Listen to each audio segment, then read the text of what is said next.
You're required to, at least annually, provide training to your staff on how to perform your incident response.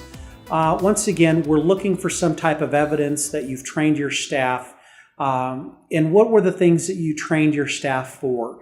And we're looking that there's some type of marriage between what you've trained them and your actual documented incident response program.